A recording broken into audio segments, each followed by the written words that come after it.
Hi అందరికీ. ఎండ అయితే బాగా కొడుతున్నాయి. ఎండలైతే చాలా కొడుతున్నాయి. నిన్న మొన్న వడదెబ్బతోటి ఉన్న వాళ్ళకి ఎండలు బాగా కొట్టి 40 మంది చచ్చిపోయారు. బతికుంటే తర్వాత చేసుకోవచ్చు పనులు, కానీ కష్టాలు అయితే ఎప్పుడు ఉండేటివే. అందరికీ చెప్తున్నాను నేనైతే, ఏమనుకోవద్దు. మా అమ్మమ్మ నాయన కూడా అలానే కష్టం చేస్తారు. ఆ కష్టం ఏందో నాకు కూడా తెలుసు. నేను కష్టపడుతున్నాను. చల్లబడ్డాక పని చేసుకోండి. వ్యవసాయం చేసేటోళ్ళకి, కూలి పని చేసేటోళ్ళకి అందరికీ. చచ్చిపోతున్నారు జనాలు. చచ్చిపోతే ఏ పని చేయలేము కూడా, ఏ సాయించలేము కూడా.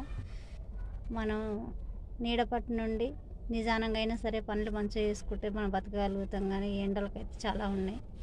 ఎప్పుడు చూడలేని ఇంత ఎండ దెబ్బలు. ఈసారి అయితే ఎండలు బాగున్నాయి. వడగాలి కొడుతున్నాయి బాగా. ఈ వడగాలి దెబ్బకి చచ్చిపోతున్నారు చాలామంది. అందరికీ చెప్తున్నాను, ఒక అక్కలాక ఒక చెల్లెళ్ళాక మీకు చెప్తున్నాను నేను. మీరేం అనుకోవద్దండి చెప్పినందుకు. ఎందుకంటే నేను కూడా కష్టపడుతున్నాను. ఆ కష్టం ఏందో నాకు తెలుసు కాబట్టి నేను చెప్తున్నాను.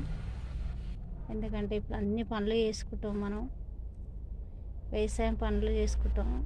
ఆ ఎండ ఏందో తెలుస్తుంది నాకు. ఎందుకంటే జాగ్రత్త ఉండుర్రి. చల్లగా అయినా చల్లబడ్డాక కొంచెం నీడ పట్టిన జర కొంచెం చల్లబడ్డాక ఎండ పని చేసుకోండి.